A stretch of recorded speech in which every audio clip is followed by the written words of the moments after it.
4 دفعہ آیا ہے سورہ قمر میں. ہم نے قرآن کو نصیحت اخذ کرنے کے لیے بہت آسان کر دیا ہے. تو ہے کوئی جو نصیحت کا طالب ہو؟ دعوت ہو، تذکیر ہو، فذکر بالقرآن من یخاف وعید. پہلا کام حضور کا یہ تھا، قرآن کے ذریعے سے لوگوں کو اللہ کی طرف بلانا. تو قرآن کے ذریعے تذکیر، قرآن کے ذریعے نصیحت. یا ایھا الناس قد جاءتکم موعظۃ من ربکم وشفاء لما فی الصدور. یہی ہے موعظہ، نصیحت، اور یہی ہے شفاء لما فی الصدور. دلوں میں جو روگ ہیں ان کا علاج یہ. وہدی ورحمۃ للمؤمنین. تو حضور کا طریقہ پہلا کیا تھا؟ قرآن کو عام کرو. جہاں آپ گئے قرآن سنایا. آپ کے کوئی خطبات ہمیں نہیں ملتے، تو تبلیغ، تعلیم، تذکیر، انذار، تبشیر سب قرآن کے ذریعے. پہلا کام الاؤ اس. تو جو آ گئے ایمان کو قبول کر لیا، اب ان کو جمع کرو، منظم کرو. آرگنائزیشن، اس لیے کہ نظام کو بدلنا آسان کام نہیں. تو نظام کو بدلنے کے لیے تو جانوں کا پھر ہدیہ دینا پڑے گا. لہذا منظم جماعت بناؤ، موب نہ ہو، ہجوم نہ ہو. منظم جماعت اگر کیسی؟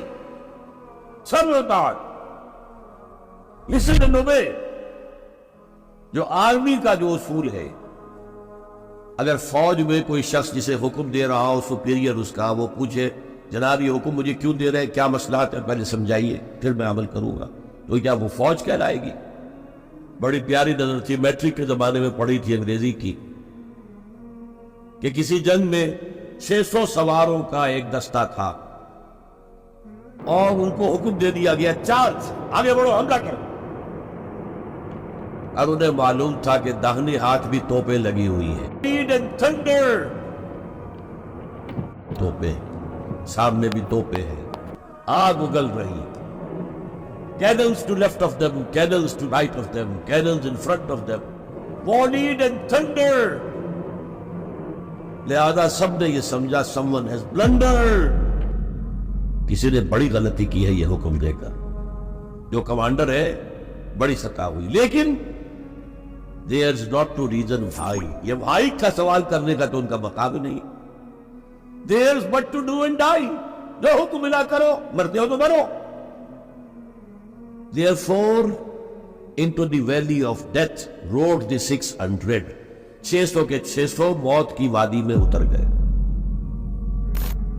تو جب تک ایسی جماعت نہیں ہوگی، نظام نہیں بدلا جا سکتا. یہی کام حضور نے کیا. ایمان کی دعوت دی اور ایمان دلوں میں راسخ ہو گیا، انہیں منظم کیا. حدیث میں آتا ہے، اور یہ مشکات شریف میں بھی حدیث ہے، مسند احمد ابن حنبل کے حوالے سے اور جامع ترمذی کے حوالے سے. حضور فرماتے ہیں، حارث اشعری رضی اللہ تعالیٰ عنہ اس کے راوی ہیں، انی آمرکم بخمس، مسلمانوں میں تمہیں 5 باتوں کا حکم دے رہا ہوں. اللہ امرنی بہن. ایک روایت میں یہ اضافی الفاظ ہے، اللہ نے مجھے حکم دیا ہے، اپنی طرف سے نہیں دے رہا. حالانکہ حضور کو اختیار تھا، آپ اپنی طرف سے بھی حکم دے سکتے. وہ 5 باتیں کیا ہیں؟ بالجماعت والسمع والطاعت والہجرت والجہاد فی سبیل اللہ.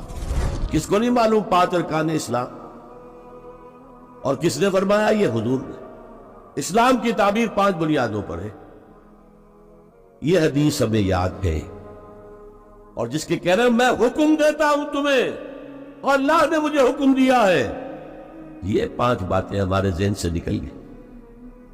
اس لیے کہ ہمارے ذہن میں اسلام کا تصور مذہب کا ہے، دین کا ہے ہی نہیں.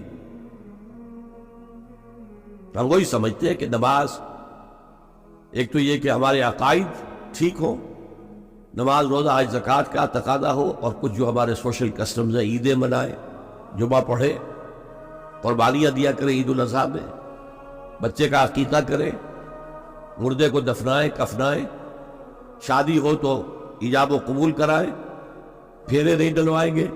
بھئی یہ ہمارا دین ہے، ہمارا مذہب ہے. مذہب دین نہیں ہے یہ. دین کا تصور ہی نہیں.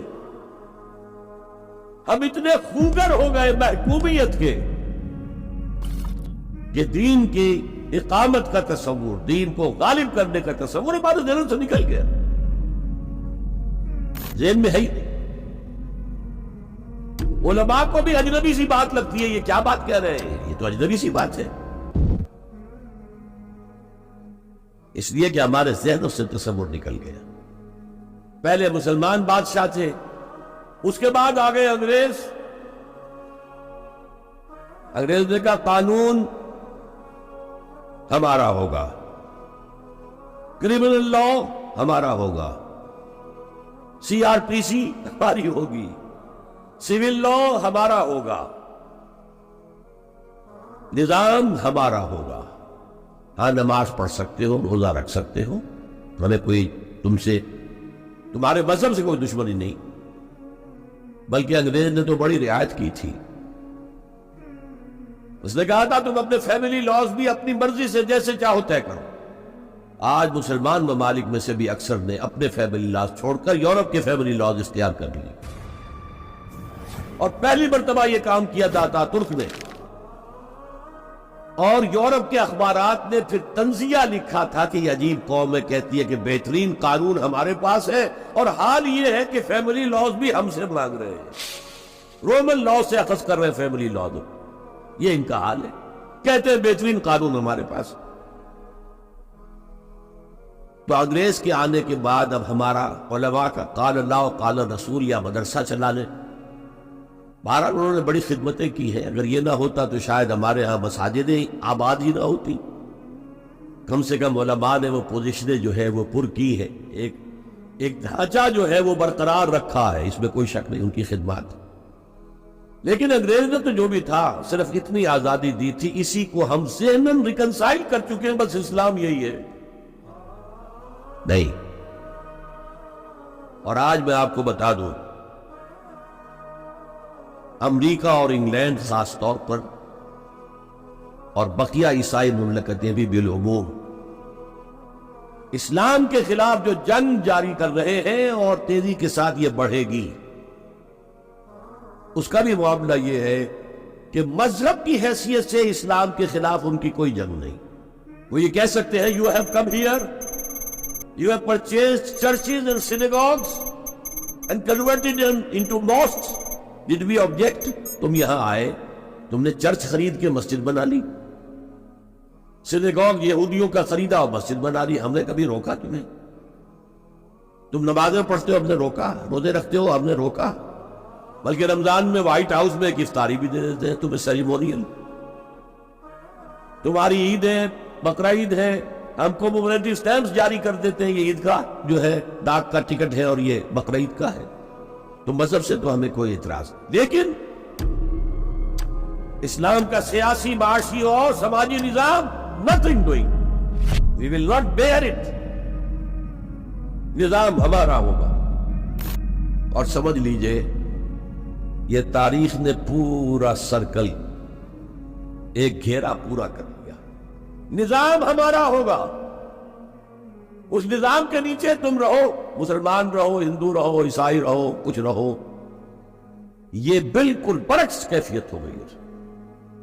تو آج کا مسلمان جو ہے ان چیزوں سے اس لیے ذہناً غافل ہے کہ حضور کی اتنی تاکیدی حدیث انی آمرکم بخمس اللہ امرنی بہن بالجماعت والسمع والطاعت والہجرت والجہاد فی سبیل اللہ، کبھی منبر سے نہ سنائی گئی، نہ کبھی سنی گئی.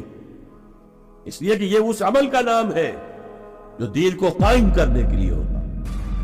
اب آپ سوچئے، کوئی شخص سود کے اندر براہ راست ملوث نہیں ہے، وہ نماز پڑھتا ہے، روزہ رکھتا ہے، لیکن یہ اتباع نہیں کر رہا جو حضور نے جو کام کیا تھا کہ غلط نظام، طاغوتی نظام کو جڑ سے اکھاڑ کر پھینکا جائے اور اللہ کا دیا ہوا دین حق قائم کیا جائے. تو اتباع میں کیا حصہ ہے اس کا؟ کوئی نہیں. حضور نے وحی کے آغاز کے بعد کوئی کاروبار کیا؟ آپ پہلے بہت اچھے تاجر تھے، بہت کامیاب تاجر تھے.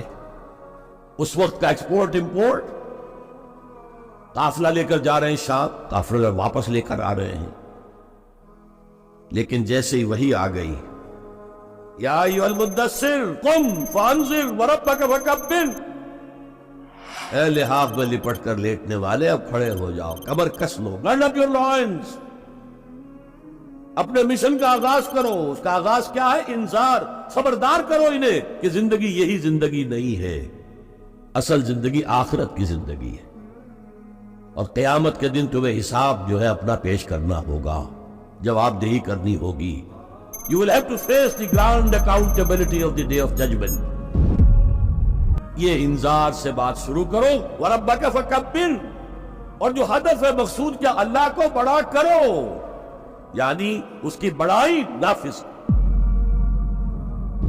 پارلیمنٹ میں بھی اس کا حرف آخری ہو، لِتَكُونَ كَلِمَةُ اللَّهِ هِيَ الْعُلْيَا، تاکہ اللہ کا کلمہ سب سے اونچا ہو جائے۔ جو اطاعت تھوڑی بہت ہم کر رہے ہیں وہ بھی جزوی ہے، کلی نہیں ہے، اسی لیے دنیا کی رسوائی وہ تو ہمارے ماتھے پر لکھی ہوئی، ضربت علیہم الذلۃ والمسکنۃ وباؤوا بغضب من اللہ۔ آج ہمارا حال یہ ہے، یہ وقت فرصت ہے، کہاں، کام ابھی باقی ہے، نور توحید کا اتمام ابھی باقی، پورے کرہ ارضی جب تک کہ توحید سے جلوگر نہ ہو جائے اور اسلام کا ڈنکا نہ بج جائے، اس وقت تک حضور کا مشن مکمل نہیں ہے۔ حضور حوالے کر کے گئے تھے امت۔ خطبہ حجۃ الوداع میں آپ نے سوال کیا، الا هل بلغت، اور 1.25 لاکھ کے مجمع نے جواب دیا، انا نشهد انک قد بلغت الرسالۃ وادیت الامانۃ ونصحت الامۃ وکشفت الغمۃ۔ حضور اب گواہ ہیں، آپ نے حق رسالت ادا کر دیا، حق امانت ادا کر دیا، مسلمانوں کی خیر خواہی کا حق ادا کر دیا، امت کی خیر خواہی کا، اور گمراہی کے پردے چاک کر۔ 3 دفعہ حضور نے سوال کیا، 3 دفعہ جواب دے کر پھر آسمان کی طرف نگاہ اٹھائی اور انگشت شہادت سے اشارہ کیا، اور پھر لوگوں کی طرف، اللہم اشہد، اللہم اشہد، اللہم اشہد، اے اللہ تو بھی گواہ رہے، یہ مان رہے ہیں کہ میں نے پہنچا دیا۔ اور پھر کیا کہا، فَلْيُبَلِّغِ الشَّاهِدُ الْغَائِبَ، اب جو یہاں موجود ہے ان کا فرض ہے کہ ان کو پہنچائے جو یہاں نہیں ہے، اور یہ ابد الآباد تک کے لیے، قیامت تک کے لیے ہے۔ انا آخر المرسلین وانتم آخر الامم، میں آخری رسول ہوں، تم آخری امت ہو، اور تمہیں نکالا گیا دنیا والوں کے لیے۔ دنیا کی دوسری قومیں اپنے لیے جیتی ہیں، اپنی عظمت، اپنا بول بالا، اپنے مفادات، اپنی مصلحتیں، اور تمہیں دنیا والوں کے لیے جینا ہے۔ ہم تو جیتے ہیں کہ دنیا میں تیرا نام رہے، کہیں ممکن ہے کہ ساقی نہ رہے، جام رہے، یہ جام ہدایت کون گردش میں لائے گا اگر ساقی نہ ہو؟ ساقی امت مسلمہ ہے۔ یہ دوسری بات ہے کہ امت بھول گئی، خود ہی نہیں پڑھا، پڑھائیں گے کیا؟ خود ہی نہیں سمجھا، سمجھائیں گے کیا؟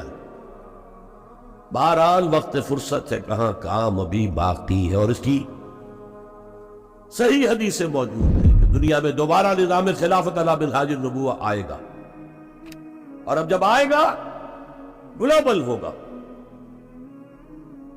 یہ ایک بہت بڑا تصادم آنے والا ہے، جسے کہ بائبل واقع ماننے والے کہتے ہیں آرمگیڈون، بہت بڑی جنگ۔ اگر آپ کہیں ڈکشنری میں جا کر دیکھیں گے آرمگیڈون کے معنی تو لکھا ہوگا a very big war which will be fought between the forces of evil and good before the end of this world۔ اور حضور کی احادیث میں الملحمۃ العظمیٰ، عظیم ترین جنگ، الملحمۃ الکبریٰ، سب سے بڑی جنگ، اور اس میں یا تو ایک طرف ہوگا نیو ورلڈ آرڈر، وہ چاہتا ہے گلوبل ہو جانا، اور یہ حقیقت میں جیو ورلڈ آرڈر ہے۔ عیسائی دنیا اس وقت یہودیوں کے پنجے میں، شکنجے میں ہے۔ آپ کو معلوم ہے جو ریئیکشن ہوا ہے بعد میں، جو کچھ ہٹلر نے کیا یہودیوں کے ساتھ، کہتے 60 لاکھ ہمارے مارے ہیں، کیوں؟ کہ انہیں احساس ہو گیا تھا انہوں نے اپنے شکنجے میں ہمیں کس لیا ہے، لہذا اس نے انتقام لیا۔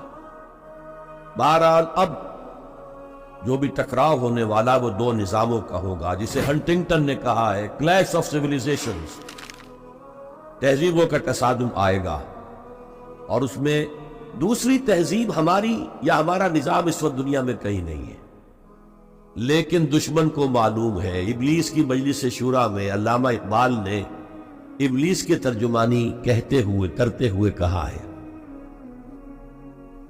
ہے اگر کوئی خطر مجھ کو تو اس امت سے، ابلیس کہہ رہا ہے اگر کوئی خطر مجھ کو تو اس امت سے، جس کی خاکستر میں ہے اب تک شرار آرزو، انگارے کے اوپر آ گئی ہے راکھ، اندر دہکتی ہوئی آگ ہے، جس کی خاکستر میں ہے اب تک شرار آرزو، عصر حاضر کے تقاضاؤں سے ہے لیکن یہ خوف، ہو نہ جائے آشکارا شرع پیغمبر کہیں،